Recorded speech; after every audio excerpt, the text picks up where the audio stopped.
Hello, everybody. Welcome to 3-Point Perspective, the podcast about illustration, how to do it, how to make a living at it, and how to make an impact in the world with your art. I'm Jake Parker. I'm Lee White. And I'm Will Terry. And all three of us are professional illustrators. We've all worked for all the major publishers in the business. Together, we publish somewhere around 75 children's books, and we've all taught illustration at university art programs. That is right. Each week we come at you guys with different listener questions or interviews with fantastic illustrators. Sometimes we agree, sometimes we argue, but each time you learn something brand spanking new. Or not. Okay.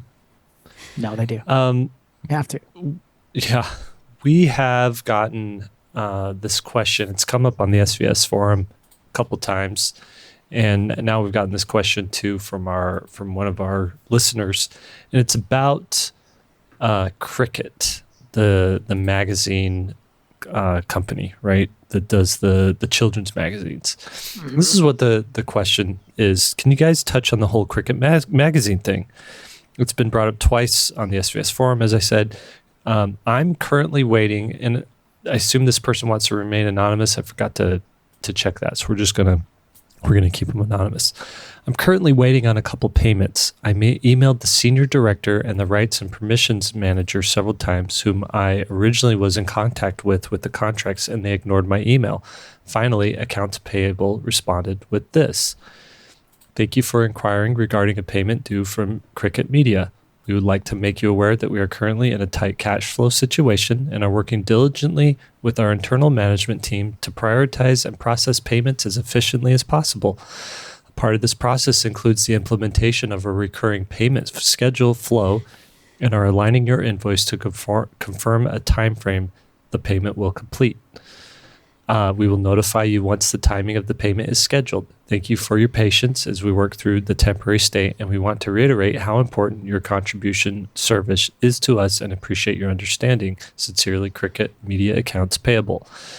When they first sent me the proposal for the artwork, they said payments are 6 to 8 months after the magazine publication date. The contract does not have a payment date, only this. Cricket Media agrees to compensate you with a one-time payment of $450, and you agree to accept such compensation as full consideration for the rights granted herein. If you're interested, I'm happy to share more info on the email exchange and contracts, but is there anything this person can do to get paid? Is it just a wait and see situation? Now, if you dig into this, the Cricket magazine thing, it sounds like one of our listeners got hit with this particular problem that they're having, and that is they haven't been paying their contractors. They haven't been paying their artists. There's a post on, there's a link to a website called writerbeware.blog titled Longstanding Payment Problems at Cricket Media. And this was posted last year, about a year ago.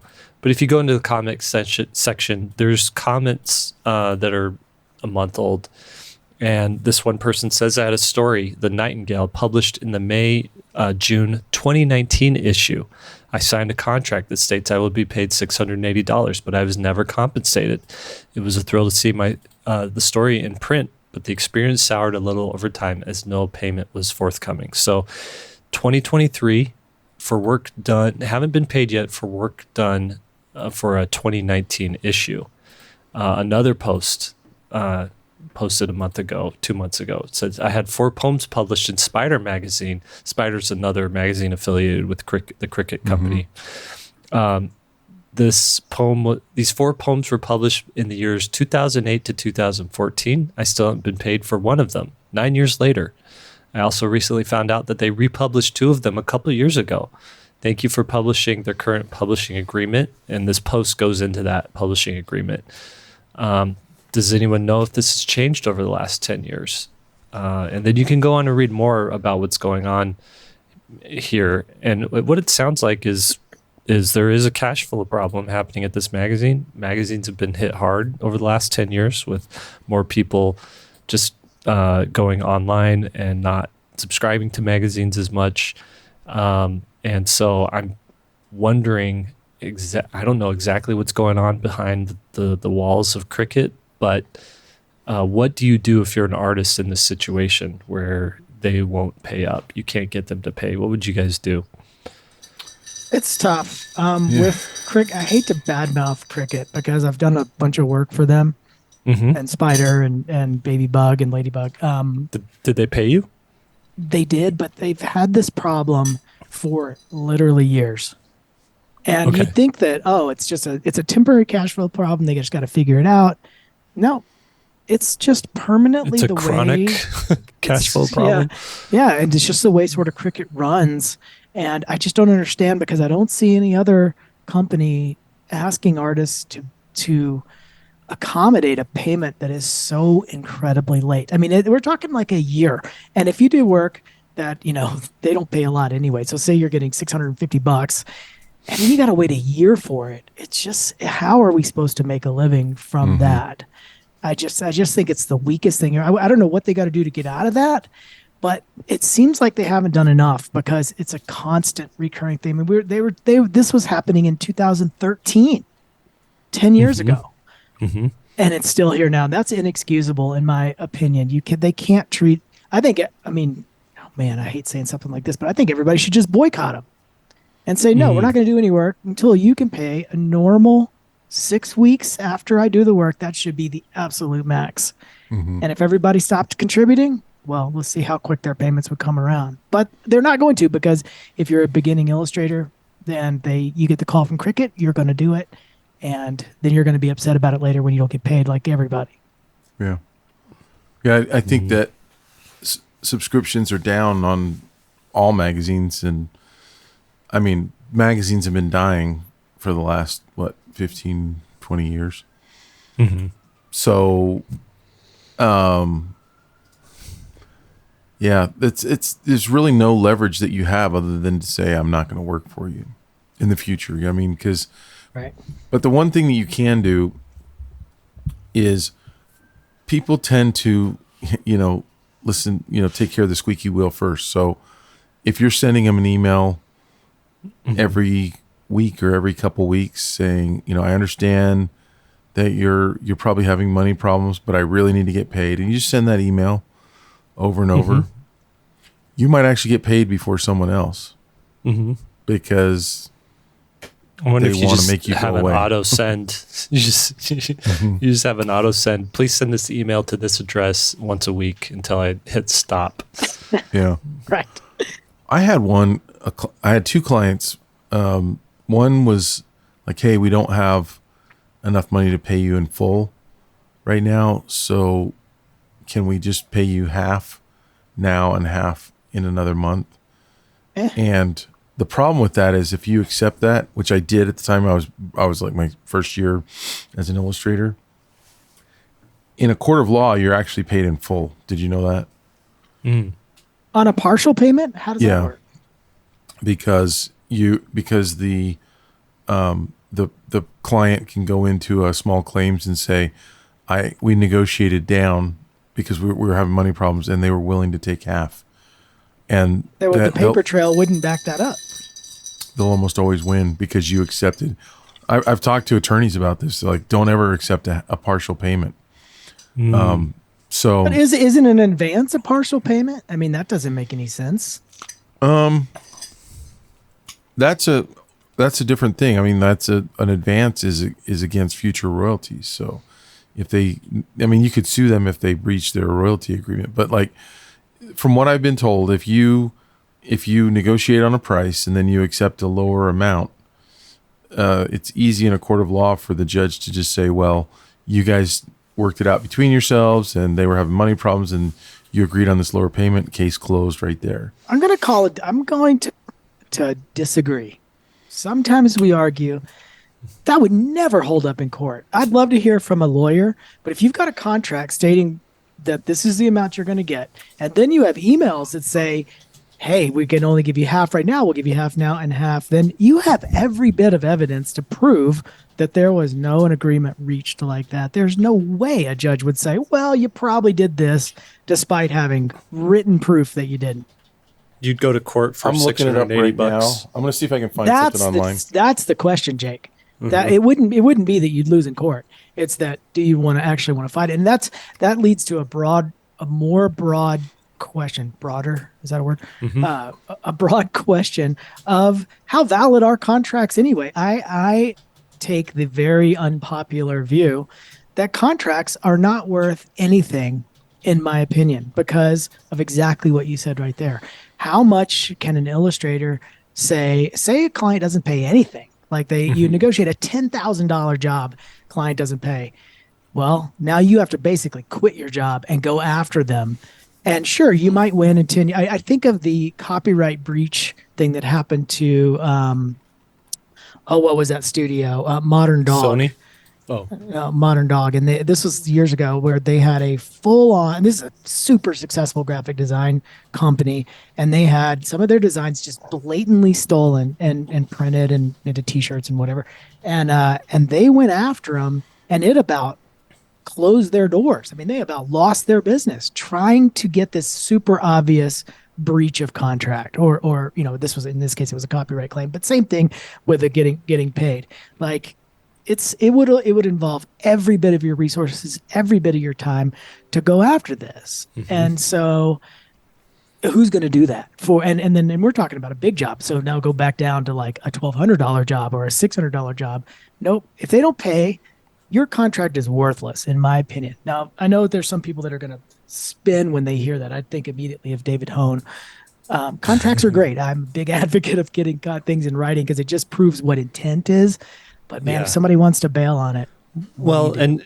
and also if it does give you leverage to push back if they're being, dork about payment, just be like, hey, contract here says this, because they don't know what you're capable of or what you're doing. It leads me to this fantasy that I have. There's this fantasy where it's sort of like the Batman thing, where this rich guy who has the resources goes and fights crime because his parents were killed by by some street thug, right? And so he devotes his life. How many stories go back to some Batman theme for you? Like how many topics? Batman comes up a lot. Batman comes up a lot. Okay, go ahead. Sorry. But what if there's a version of Batman where he doesn't go and fight street thugs and organized crime, but he uses all of his resources to fight like petty lawsuits. Like he finds an artist who wasn't paid $680 and says, all right, I'll sue this company for you. Hire the Nice. lawyer team. And now I would watch that crime procedural each week if there was something like that, where it's just companies getting sued by the little guy. would be amazing. I love that. So I've heard I that, watch that. what I've heard is that the client can lie and say that you agreed on that partial payment as payment in full, and that then you have to take them to court. So it's sticky there. But what I think it really applies to is I keep finding on Google here that it terminates the eviction process. So if you're a landlord and you're in eviction and you accept a partial payment, you start completely over again. It terminates the eviction process that you already had started. I could see that because that is a really complicated and very weird law that But somebody it could can, be a he said, she said. I mean, like it could be, where you accept a partial payment for your illustration, and then the so client your says, well, they baseline now accepted. is don't accept a partial payment. Like Right. I was told later on that's not a great move. However, Okay. I'm seeing stuff online where people say it might be all right. But Better than that nothing. happened to me. But I had another company that just basically said, we're having money problems. We'll pay you when we can. And I remember checking on them for 6 months, and finally I just wrote it off. It's like, I tell you, I wish, and I know this isn't going to happen, but just if I just don't understand why we get paid so late. I would love to see somebody at Cricket who works at Cricket say, "Oh, we're not going to pay you anymore. We might pay you in a year." How It's- many people it's- would stay at Cricket? Like it's it's why supply are and we? demand. That's all it is. I just hate that we're It's the supply at and the demand. end that we have to be the ones to concede this thing. We already have the hard job where we have to learn how to do all this stuff, and this is a hard job, in my opinion. Like the training in it I mean, it's weird for me to compare it to a doctor because I know that's teched out and you got to learn a lot of stuff to be a doctor. But man, it sure does seem like a long road to get to be a good artist. And then the fact that once you do that whole road, that education, that pain of going through learning all this stuff. Then you finally get a job, and then you have to fight to get paid. It drives me crazy. Yeah. Why don't we get paid in advance? I'm wondering, because I'm just wondering, is it one of the hardest things to run a publishing company? Like, it seems like advances are lower, payments. I don't want to cast aspersions on all of publishing, but you see publishers trying to buy out other publishers and try to, publishers willing to, merge and things like that. You see advances getting spread out over longer distance amounts of time and cut up into smaller chunks. Into smaller groups, yeah. I think You what see- happens. Yeah. I think what happens with publishing is when a publisher has a big hit, they can make gobs of money. They can make millions of dollars. I heard one of my publishers, Albert Whitman, the owners. I was at a conference and we went out to dinner, and with the owners, because it's a medium-sized publisher, so it's not huge. They took everybody out to dinner, and I overheard them talking about the Boxcar Children, that series of books. Yeah. That was the thing that put them on the map. And they were overnight success with that. They just happened to sign the author. They didn't have any idea it would take off. And they put out, every book they put out in that series, and there's like 25 books in the series or something like that. And they just, everybody had them. Every school library, multiple copies. Everybody was reading them. And they just made millions and millions of dollars overnight. They didn't even know what to do with all the money. They were reminiscing about, remember the days when the money was just flowing in, And I think that then they don't really know how to follow it up with hits, and they end up spending a lot of money trying to make more money, and they just lose a lot of money over time. And I don't know, markets change, and then they end up like Cricket owned, with Cricket and Ladybug, they own that market for such a long time. Yeah, Highlights is the only one that's a competitor. And they're still one of the only ones. That's why I don't understand the money problems. And so somebody there's got to do something. But at a certain point, I started telling them, I got a lot of requests to do work for them, and I just had to say no, I'm not going to do it. I can't do it. Just out of ethics. It's probably what a lot of companies go through. It's like their subscriptions go down, so their income goes down, and you don't know when to start laying people off. You just don't know when you really need to start cutting. Yeah. Right. Surely we're just in this dip. It's going to come back. Right. That brings me to an uncomfortable section. Will, we got to let you go, bud. Oh, really? Sorry. Are we This stuck? podcast just isn't making enough money. You're going to have to downsize to 2-point perspective. Jake and I were actually talking, and easier. we Jake and I decided it would have to be you, Lee. Oh, dang. All right, we're going to paper, rock, scissors on who leaves 3-point perspective. I like how I'm not even in this equation as far as leaving. Actually, Lee, should we tell him? Will disagrees with me more than you do, Jake. Otherwise, I'd cut you out. It's going to be 1-point perspective with Lee White. For real. All right. So short advice to this particular person, I guess it's Will's. Just keep being that squeaky wheel until you get your money, and then when they say we've got another job for you, just say you no thanks. You got other or give it to me up front.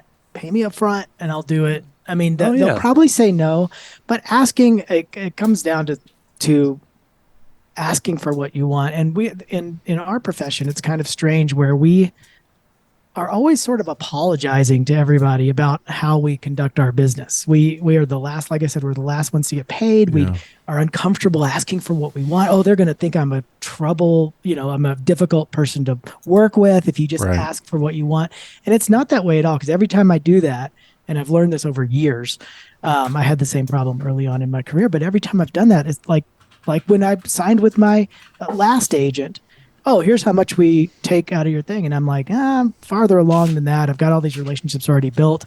I'll do it for this other percentage that was not on their normal boilerplate contract. And they took it. They were like, yeah, that makes sense. But I Every felt like a squeaky wheel, or like a problem when I was asking it. I felt like almost like hiding, like, sorry to ask this, but can I have what I want? Right.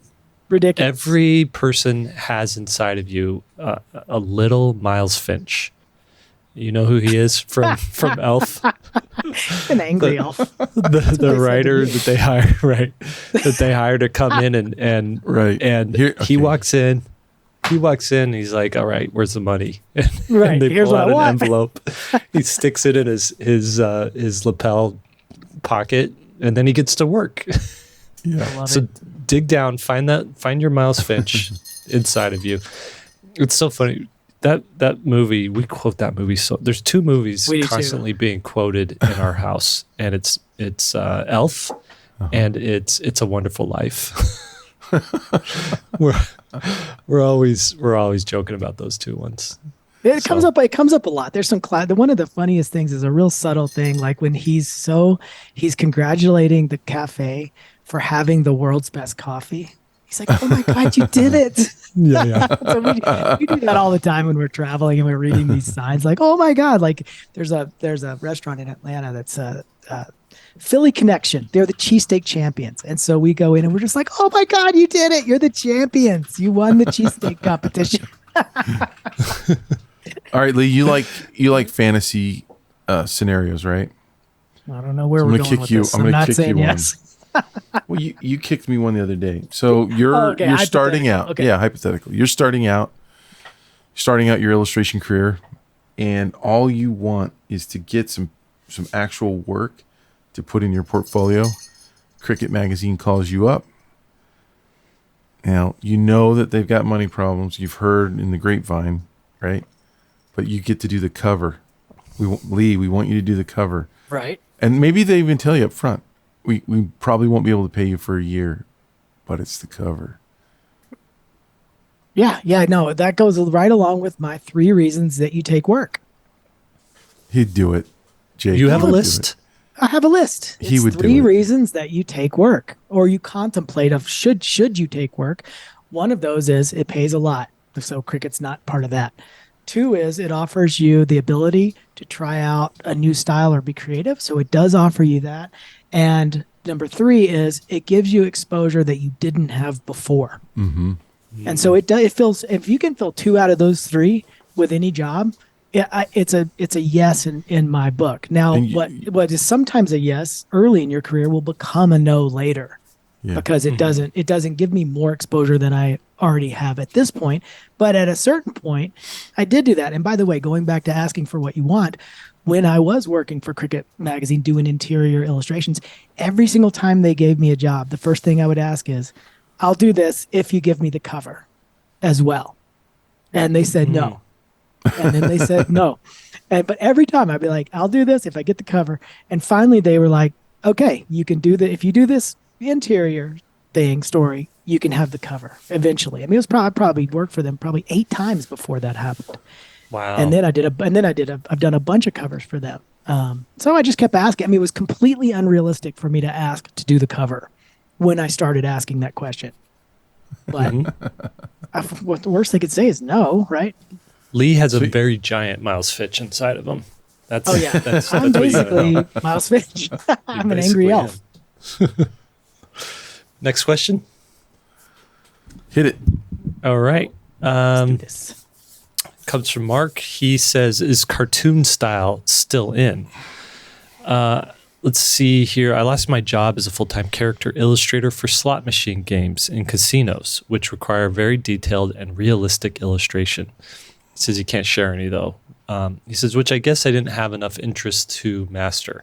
I've always had a very cartoonish style, which you could see in my portfolio, but I struggled to know where to aim to make money with that. So now that I have some spare time, I would like to focus on a path where my style would fit, but I don't know what or if there's something that I should work on to refine it. So if we look at his work here, the question is, where can a guy with a cartoony style like this get work? And he did say we could share this online. So I'm just going to share my screen. Okay. And you guys can look at this. So here we have his Behance portfolio. And you could see, I mean, it is these first few samples that we have here. It is a, it's a type of cartoony style you might expect to see on like, I could see this stuff being like stickers.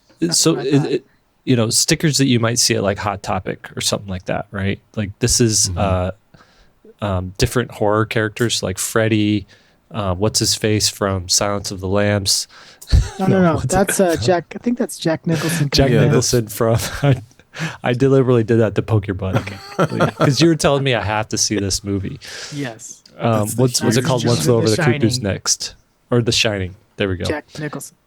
Yeah, and then this guy from Pennywise from It. He's got another one here. More bad guys. Or this is Cruella done in a cartoony style. Big eyes, big head, proportions. So this is some fine cartooning going on here. And I think what he might want to do is first critique though would be go look at the current contemporary cartoony stuff that you do see in popular culture in big like noticeable productions. So it might be going to Barnes & Noble and looking at the wall of books that have cartoony style and look at all the cartoony styles that are going on there. It might be going to any sort of, going to a Target and looking at the children's section in there and seeing where you find cartoony style. Doing a little bit of this homework. And number one, holding your work up next to it and seeing, does your style fit? Does it roll with these type of people? And I look at this and I think, I just want to see a little bit more dialed in on making it more contemporary, because I feel like some of this style is a callback to 10, 15, 20 years ago. The type of style you might see, in cereal box art or children's art or 20 years ago, right?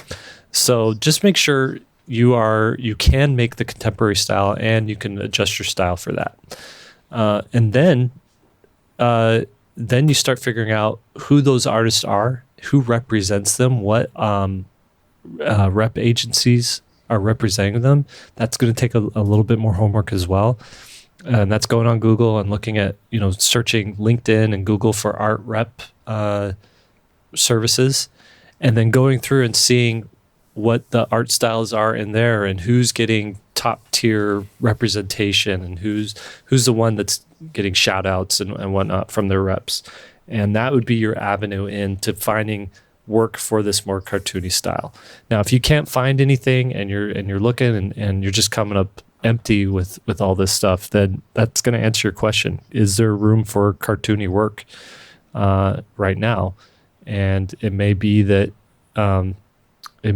you're better off using this style for your own personal projects that you share online and trying to up your drawing ability and your skills to get the jobs where they will pay you for the work that you're doing.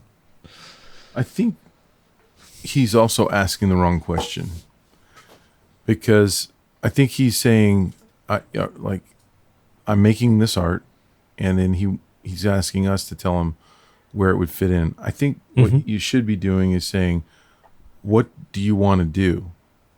What kind of work do you want to do? And then making art to satisfy that. And there's also something to be said for not trying to fit in, but trying to do something better than what's out there, right? Mm-hmm. Like trying to create, like, I don't know, Jake, when you go to a comic convention, and you're going to sell your work, or let's say you're going to put out a graphic novel or something.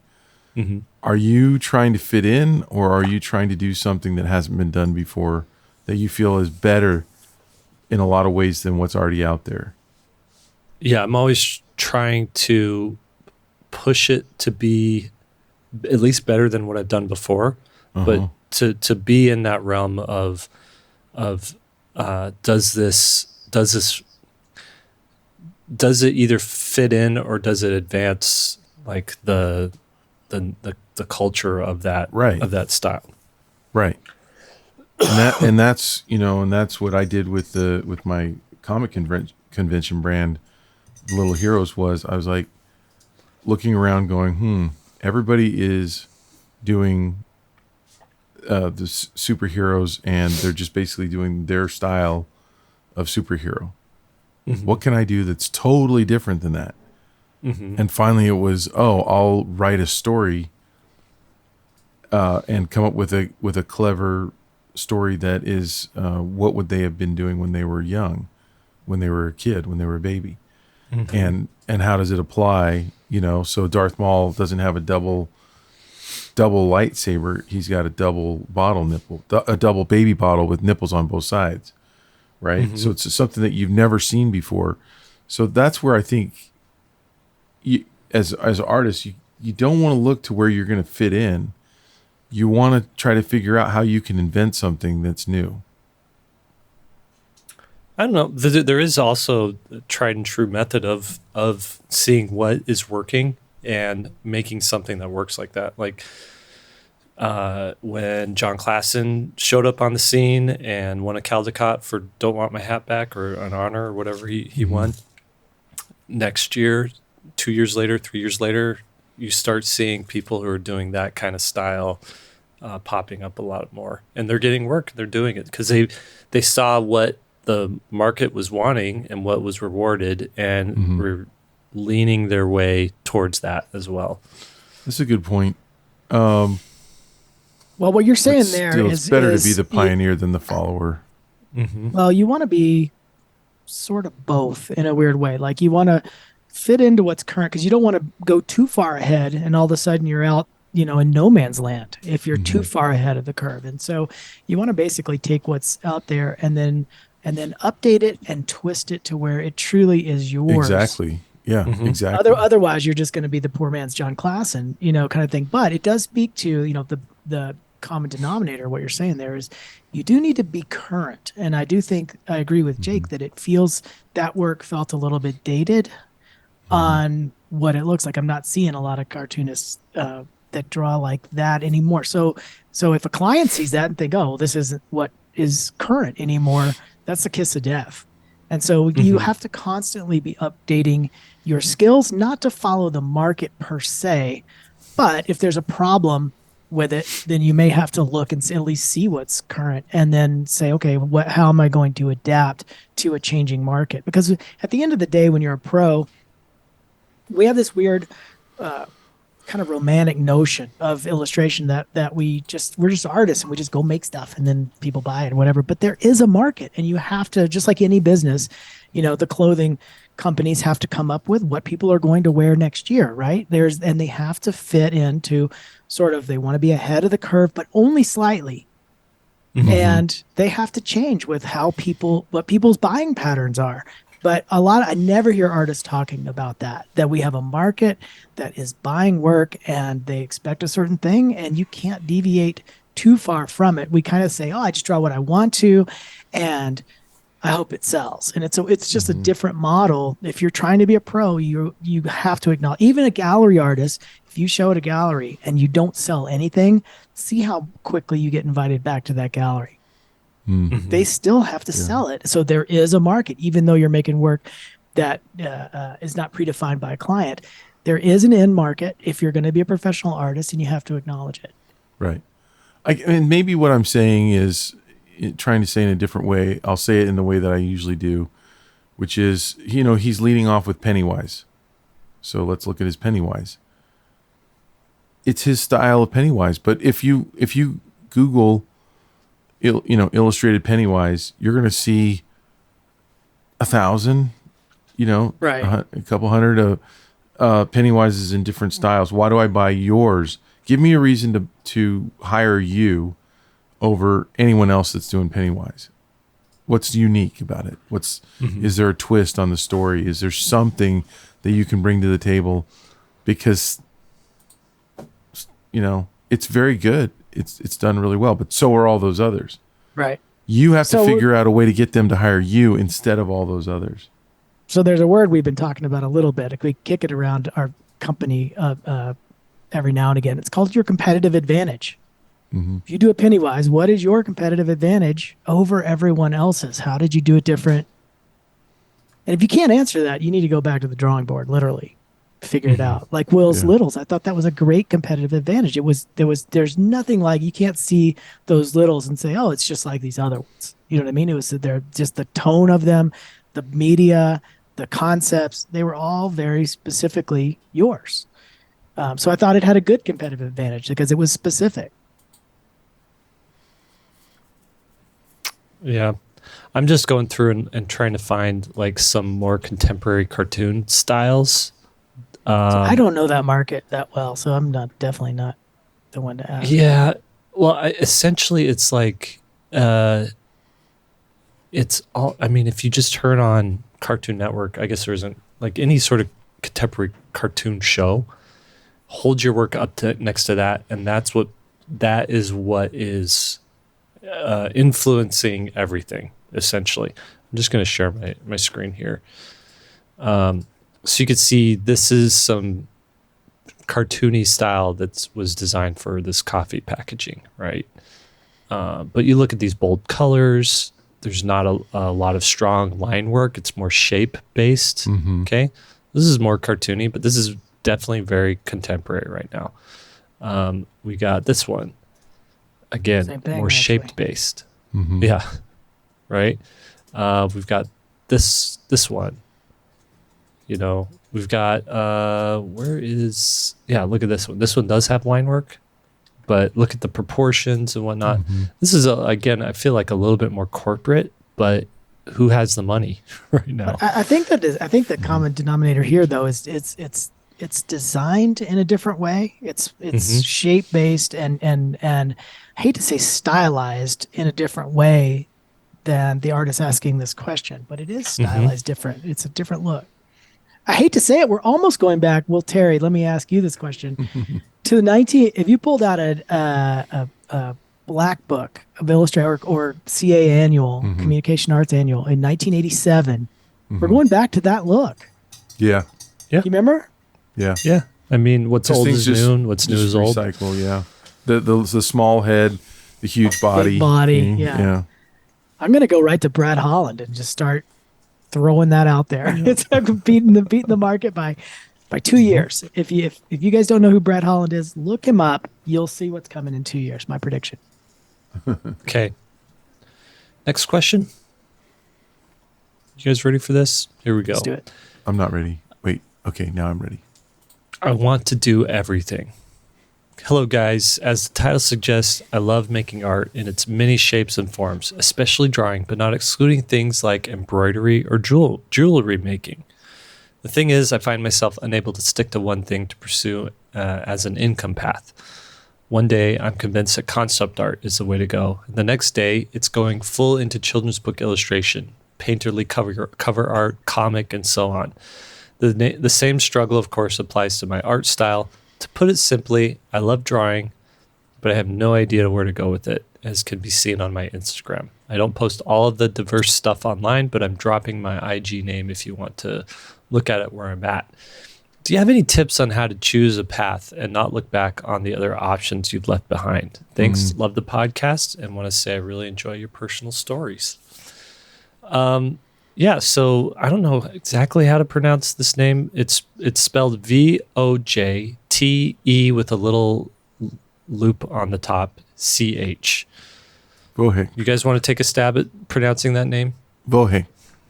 Vohe. I want a little mark on my name. I'm going to start adding 2 dots over a letter. I don't know what that does to a word, but you look more sophisticated.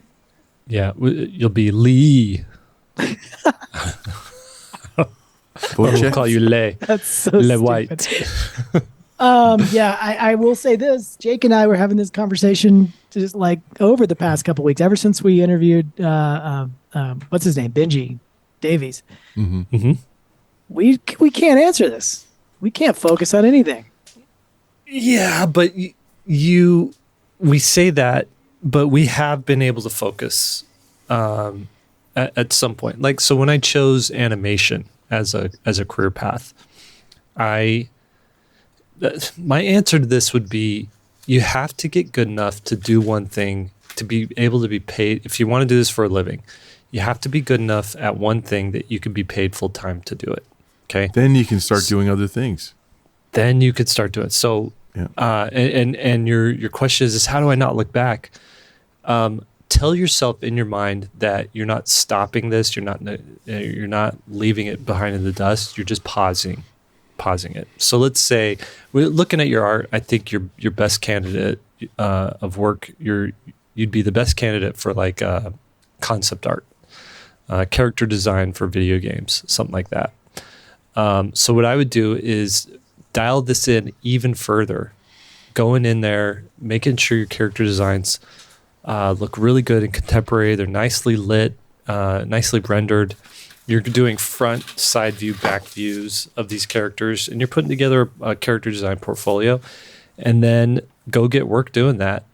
And then that'll give you some freedom. Oh, You guys I'm get getting the a- alarm? I'm getting an alarm. Hold on, I don't know how to turn this off. You guys know the conspiracy theory with that alarm? Yeah, That's hold on, if let you're me see. vaccinated, if you're vaccinated, that alarm is Oh, I'm going to getting it, trigger man. the vax, It's and you just are a going to become a test. zombie.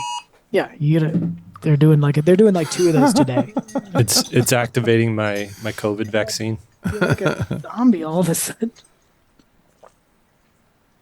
All of a sudden I start spouting talking points for the right or the left. I don't know what conspiracy this is. Which one it is?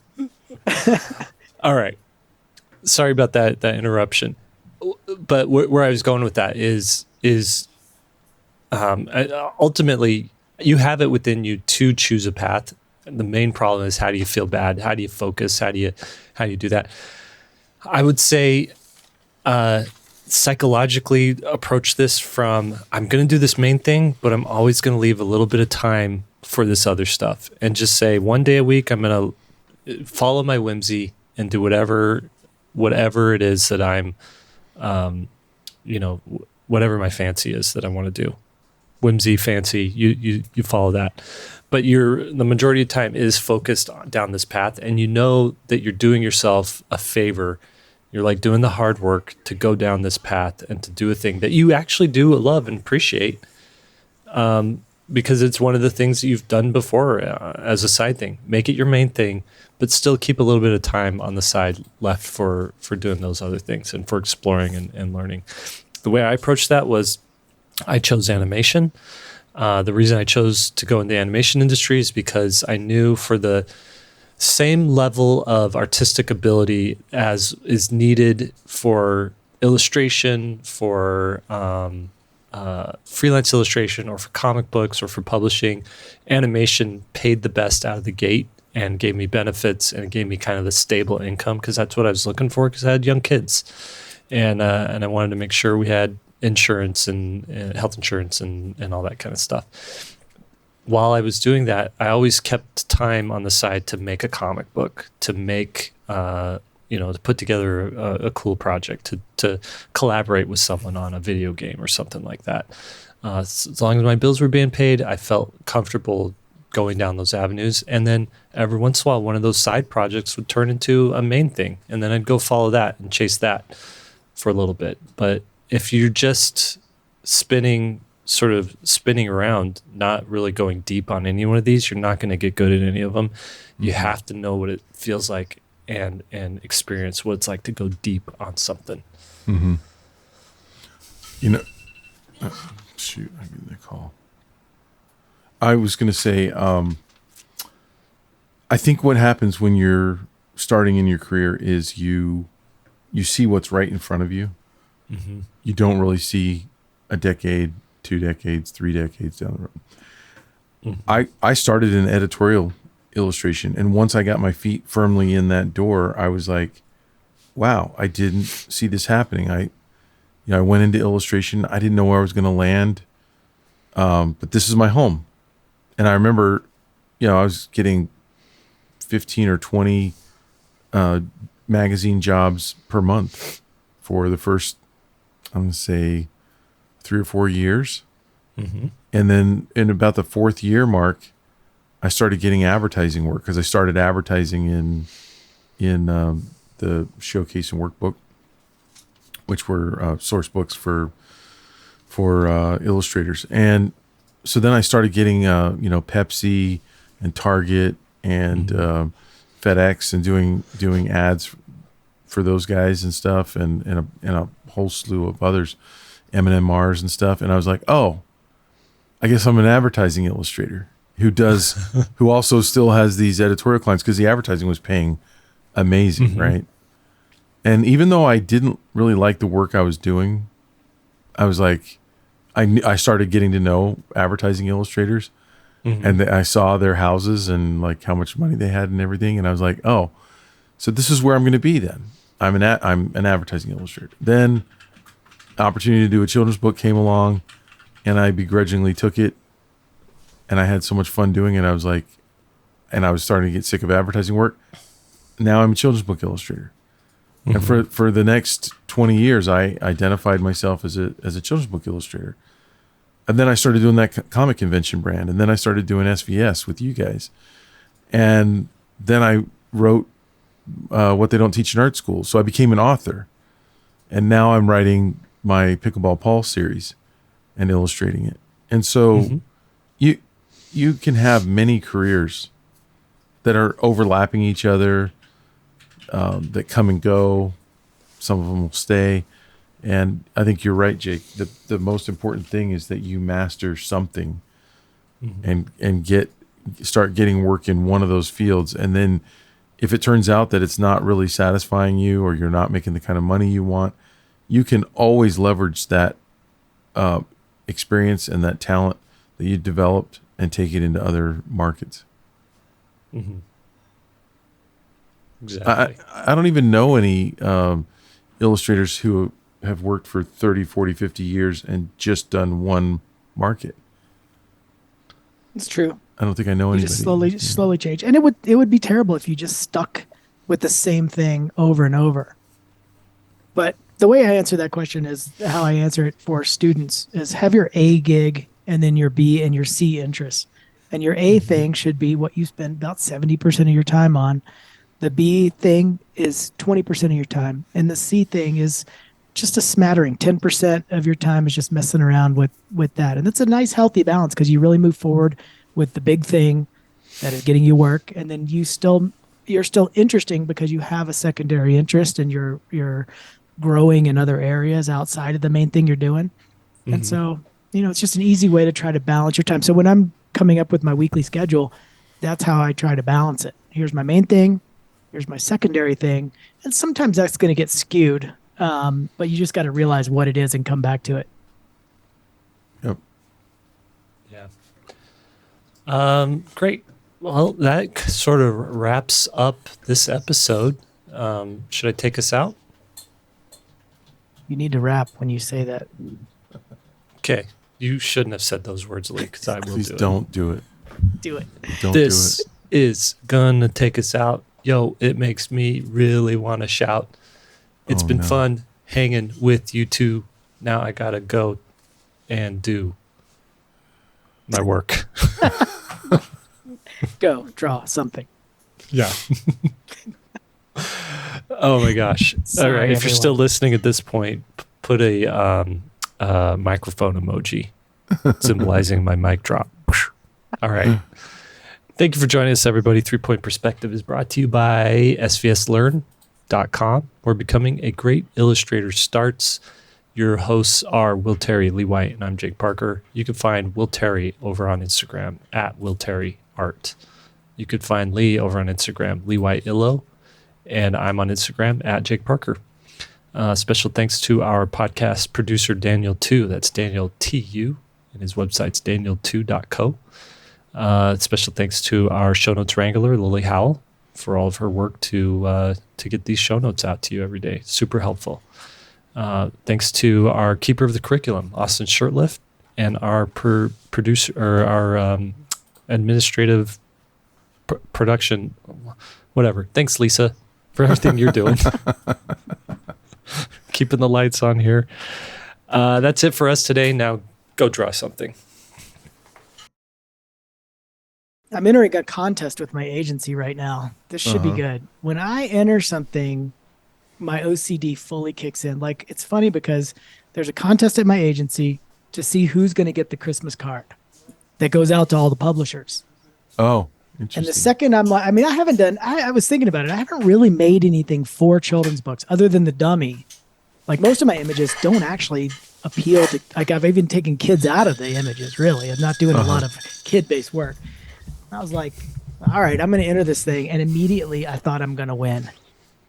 That's what I'm doing this morning. I think do you think you have to have that belief in yourself? It's kind of unrealistic and bizarre, but I would, there's no doubt that I'm going to win this card. Like, there's no doubt in my mind. You have to overestimate your abilities. What contests are you entering? It's an interesting one. It's we get these prompts from my agency.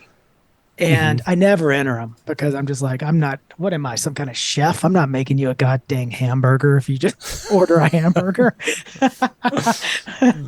I'll make the images I want to make. I've gotten like fussy in my old age. But anyway, they do this monthly prompt.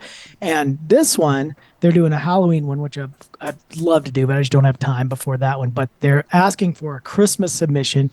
And that one's going to be on their printed card that's going to the publishers. And so normally I would not want to enter a contest like that because contests like that benefit the company only and one artist who wins and then everyone else loses. Right. So I was like, well, I'm going to make some Christmas cards anyway. So I'll try to appease them, win the contest, and then make my own card too. Yeah. So kind of double dip a little bit with the contest. So I use it as a prompt and then I put it on my Patreon saying, hey, most of the time I go on Patreon and I show them stuff that I've already done and I walk them through it. Here's how I made this thing. Here's how, whatever. But this time I'm like, I got no idea what I'm doing. Here's the theme and here's how I'm going to start. And I'm like, I'm just going to walk you guys along and you guys can join too. If you want to like make a card with the theme Christmas lights, let's see what you got. But I'm going to show you how this thing comes up from scratch. I have zero idea what I'm going to do or zero sketches. And so that's what I've been doing this morning. It's actually kind of fun. I felt like an illustrator again. That's cool. In a weird way.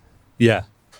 Cause I haven't done a contest since I was like a teenager, probably.